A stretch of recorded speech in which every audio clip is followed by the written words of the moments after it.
Hello Capricorn, Sun, Moon, Rising, and Venus signs. Kamusta kayo? Sana po yun nasa mabuti kayong kalagayan. Welcome back po sa Star Tarot. Kung bago kayo dito, welcome din kayo. Thank you sa inyong support.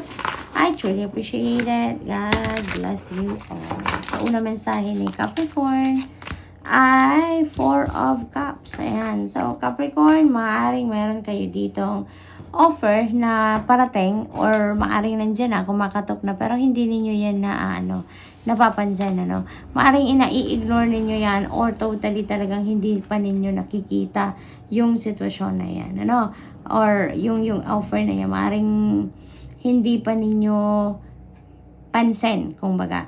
Because maybe you are focused on something else. Maybe you are focused on kung ano man yung wala kayo. Maaring hinihintay ninyo na dumating kung ano ang mga gusto ninyo talaga. But sometimes, di ba, Capricorn, hindi yan ang nangyayari, Kasi kung ano ang best para sa atin, yun ang binibigay sa atin ng Divine Universe. Sometimes, we are expecting something to arrive sa buhay natin. Pero, hindi yan ang para sa atin. Hindi yan ang best para sa atin. Hindi ba? Kaya kung ano yung best para sa atin, yun ang binibigay sa atin. So, maaring hintay kayo ng hintay dito ng kung ano ang wala kayo or naghihintay kayo ng kung ano ang gusto ninyo. Pero, iba yung kumakatok sa inyo sa ngayon, At kung ano yung dumarating sa atin na opportunity, that is for us. Diba? That is what is meant for us at this time. Kaya, open your eyes, open your ears, open yourself dito to new possibilities and new opportunities. Okay? We have 10 of Wands. Ayan. So, this is about burden. This is about burden. This could be emotional burden. This could be physical burden, Capricorn. Try na magkaroon na kayo ng lakas ng loob dito para ibaba na ang mga burden ninyo. Kasi you don't have to carry it all, Capricorn. Hindi niyo kailangan bitbitin ang lahat ng bigat ng kalooban ninyo. Hindi necessary na pagdaanan ninyo ang lahat ng hirap ng ito kung meron man, You can always ask someone to help you with your situation. You can always ask the Divine Universe to help you lighten your load, Laging meron tulong. Tao man ang kailangan ninyong tulong or sa Divine Universe guidance man yan, Laging meron at meron kayong tulong na makukuha. You just need to reach out. You just need to speak up. Okay, Capricorn? So, dito sa 10 of Wands, this is ending and beginning. So, most likely, ang iba sa inyo, magkakaroon ng realization na it's about time na talaga na i-let go nyo na kung ano man ang mga burden na yan. Whether that is trabaho, obligasyon, or damdamin na nagpapahirap sa inyo, you are going siguro to realize at this time na it's about time na i-purge nyo na yan. I-let go nyo na yan. So, maaaring ganun ang ganap dyan. And, you gonna start fresh sa buhay ninyo, sa kung ano man ang parte ng buhay ninyo na affected ng burden na yan. So, you're heading towards newness dito. Maaaring finally maranasan nyo na ang life, na there is life after work, there is life after this. Emotional burden, hindi ba? So, good luck po, Capricorn. We have 8 of Pentacles energy. Ayan. So, this is your dedication, your commitment, your effort na binubuhos sa inyong trabaho, karera, or negosyo paying off sa ngayon, Capricorn. So, this is it. Maaaring magbubunga na talaga ang inyong pinaghirapan, magbubunga na ang inyong pagtsatsaga sa trabaho, sa negosyo, sa karera ninyo, and you may receive financial reward dito. So, congratulations. Okay? What else? We have strength energy. Ayan. So, you may need to activate your inner strength dito and courage in order for you to face whatever it is, na hinaharap ninyo. Tulad na lang ng burden dito sa 10 of Wands. Maaaring matagal nyo na itong nararanasan, pero siguro na paghihinaan kayo ng loob, hindi ninyo yan ma-let go, hindi ninyo yan masabi sa ibang tao, sa mga boss ninyo kung sa trabaho or sa mga kapamilya. It's because na paghihinaan kayo ng loob, diba? Maaring gano'n ang ganap. Pero ngayon, activate your inner strength, activate your courage dito, and you'd be able to navigate this situation squarely, Yung mahaharap ninyo to squarely at masusolusyonan ninyo, magagawa ninyo kung ano ang nararapat ninyong gawin dyan. So, tatagan nyo lang ang inyong loob. No, wag kayong mahiyang mag-speak up, wag kayong mahiyang humingi ng tulong, 'di ba, from other people. So, good luck, and that's all I have for you for today. Thank you for watching. Love and light. Namaste. Hello Virgo, Sun, Moon, Rising, and Venus signs. Kamusta kayo? Sana po ay nasa mabuti kayong kalagayan. Welcome back po sa Star Tarot. Kung bago kayo rito, welcome din kayo. Thank you sa inyong support. I truly appreciate it. God bless you all. Tingnan natin ang mga mensahe ni Virgo. Paunang mensahe po ninyo ay Four of Pentacles energy. Ayan. So, looks like Virgo, managing your money. No, this is about controlling your flow of money dito. Kasi, maaring wala kayo ngayon sa financial discipline ninyo. Maaring out kayo lang ng pera ngayon. Maaring hindi ninyo ngayon na nababantayan ang flow ng inyong kaperahan.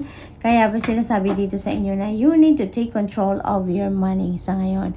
No? Kung ano talaga yung mga necessity lang, yun ang pagpufokusan natin. No? At isang tabi muna natin yung mga luxury, yung mga hindi naman talaga kailangan. So, balanse, no? Kailangan natin dito balansehin ang ating kaperahan.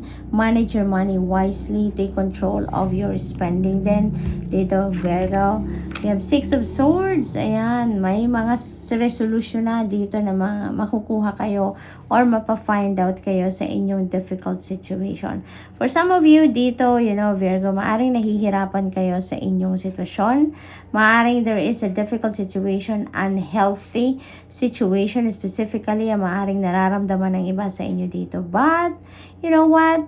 With the help of the divine, and with the help of your spirit guides and your angels, makakahanap kayo ng lakas ng loob para iwanan ang sitwasyon na to. Whatever this Six of Swords energy represents for you, anumang klaseng unhealthy situation ang meron kayo dito, you are going to leave that behind you from here on. Maaring meron kayong idea na ngayon kung saan kayo dapat pumunta. Alam nyo kung anong hinahanap ninyo. You're looking for peace. You're looking for happiness. You're for contentment, satisfaction, mga ganon. And alam mo yun, yung safety. Yun ang iniisip niyo para sa sarili ninyo. Kaya doon kayo papunta, Virgo. You will be divinely guided towards that situation na finally maging maayos na din ang inyong sitwasyon. Makapunta kayo sa lugar or sitwasyon kung saan dapat kayo na mapunta sa ngayon. So, this is really good dahil makahanapan nyo na ng solusyon ng problema ninyo sa ngayon. Okay? We have the Tower energy. Ayan, definitely this is related to this Six of Swords energy. You are heading towards a big change dito. Kasi yung Tower energy, this is a surprise event na mangyayari sa inyo. This is the divine universe doing this favor sa inyo. Kasi maaring you've been holding on dito sa sitwasyon na to. You know that this is unhealthy situation. You know that this is no longer serving your highest good. Pero maaring umaasa kayo na baka maayos pa yan. Umaasa kayo na baka gumanda pa ang sitwasyon. You are holding on to that too much pa siguro lately. Kaya ngayon, the divine universe is going to do a favor para sa inyo at siya na yung gagawa ng paraan para makaalis din kayo dito sa sitwasyon na ito. Virgo, this is a surprise, hindi ito ninyo pinagplanuhan, hindi ninyo ito ginustong gawin at this time.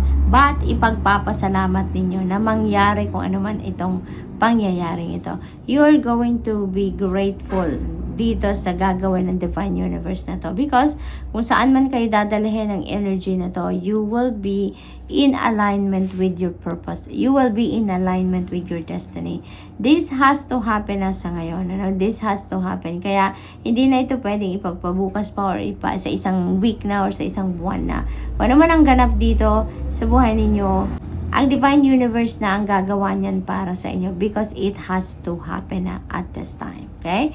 So, maaaring may gulat factor yan, may surprise element ang sitwasyon na yan na pagbabago. And this could be in any area of life, This could be sa love life ninyo, sa relationships ninyo, sa trabaho ninyo, sa karera ninyo. It could be in any area of life. Page of Wands, napakagandang energy nito. This is wonderful news coming in. May mga bagong ideas, bagong perspective dito na parating din sa inyo. Maaaring may mga bagong opportunity dito na parating na, alam mo yun, that is going to, to allow you to express yourself. Maaaring yung opportunity na to regarding sa trabaho, karera, negosyo, maaaring ganon. And yung opportunity na yan ang magbubukas ng pinto para sa inyo na magawa ninyo kung ano yung gusto ninyo, kung ano yung love ninyong gawin. So, good luck po. That's all I have for you for today. Thank you for watching. Love and light. Namaste. Hello, Taurus, Sun, Moon, Rising, and Venus signs. Kamusta kayo? Sana po ay nasa mabuti kayong kalagayan. Welcome back po sa Star Tarot. Kung bago kayo dito, welcome din kayo. Thank you sa inyong support. I truly appreciate it. God bless you all. Pauna mensahe ni Taurus ay 6 of Pentacles. Ayan. So, whatever you need right now, Taurus, you will be getting that. Kung ano yung kailangan ninyo, that will be provided to you by the divine through other people. Okay? Maaaring iba sa inyo dito nangangailangan ng pera. Maaaring may mga bills na bayarin, may mga due date, na kailangang bayaran sa ngayon, and whatever that is, meron ditong tulong na parating sa inyo. Meron ditong perang parating sa inyo if that's what you need.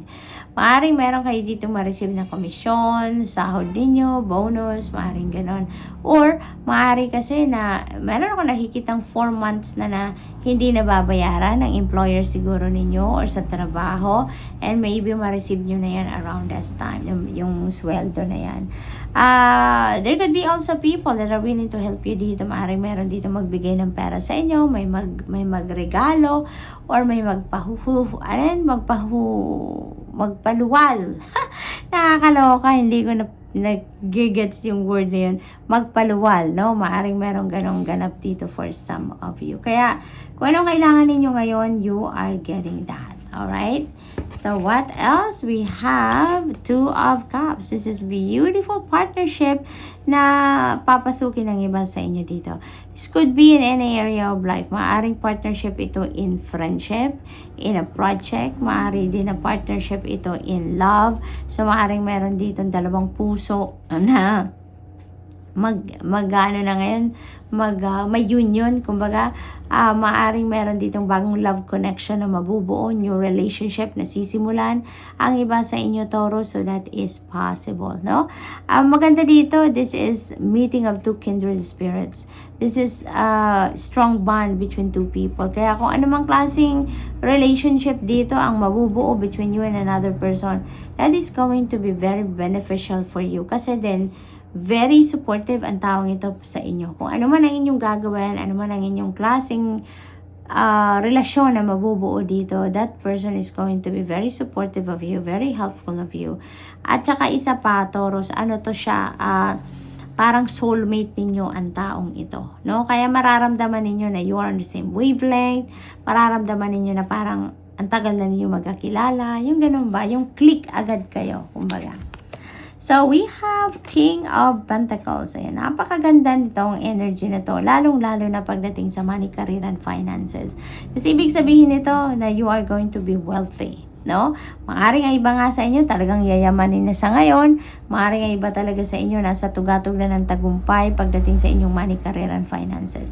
Maaring ganun na ang sitwasyon ng iba sa inyo dito, Taurus. Kaya you are very lucky, posible din na you are still working para dito sa King of Pentacles energy. Maaaring ito yung pangarap ninyo, maging leader kayo, maging boss kayo, maging supervisor kayo, mailagay kayo sa isang mataas na posisyon sa trabaho. Maybe that is what you are working on sa ngayon. And with that, kapag nakarating na kayo sa posisyon na yan, of course, dadami din ang inyong pera, hindi ba? Mas malaking responsibilidad, mas mataas na posisyon sa trabaho, mas malaking pera ang maiuuwi ninyo. Kaya, maaring yan din ang panggagalingan ng inyong financial success. Maaring yan ang panggagalingan ng inyong financial security and stability talaga. Financial abundance din at the same time. So, good luck sa inyo dyan, Taurus. What else? We have 6 of Swords. Ayan. So, may resolution na mga problema ninyo dito, Taurus. Makukuhanan nyo na dito ng solusyon ang inyong mga problema. Maaring sa pera to kasi we have 6 of Pentacles energy. So maaring merong problema kayo sa pera, maaring nagkukulang ang iba sa inyo dito sa pera ninyo kasi maaring meron kayong ipon, pero hindi yun para doon sa kung ano ang present ninyong pagkakagastusan. Kaya ayaw ninyong galawin ang ipon na yun. So, maaaring ganun ang sitwasyon. But, you are getting what you need right now. Kaya wag kayong mag-alala. You are going to definitely find a solution dito sa inyong problema. Kung sa pera man yan. We have also synchronicity dito. We have double 6 and 6 of Pentacles and 6 of Swords energy. So I suggest po, Taurus, na pakitignan po ninyo ang ibig sabihin ng number 66 for more guidance. So good luck and that's all I have for you for today. Thank you for watching. Love and light. Namaste.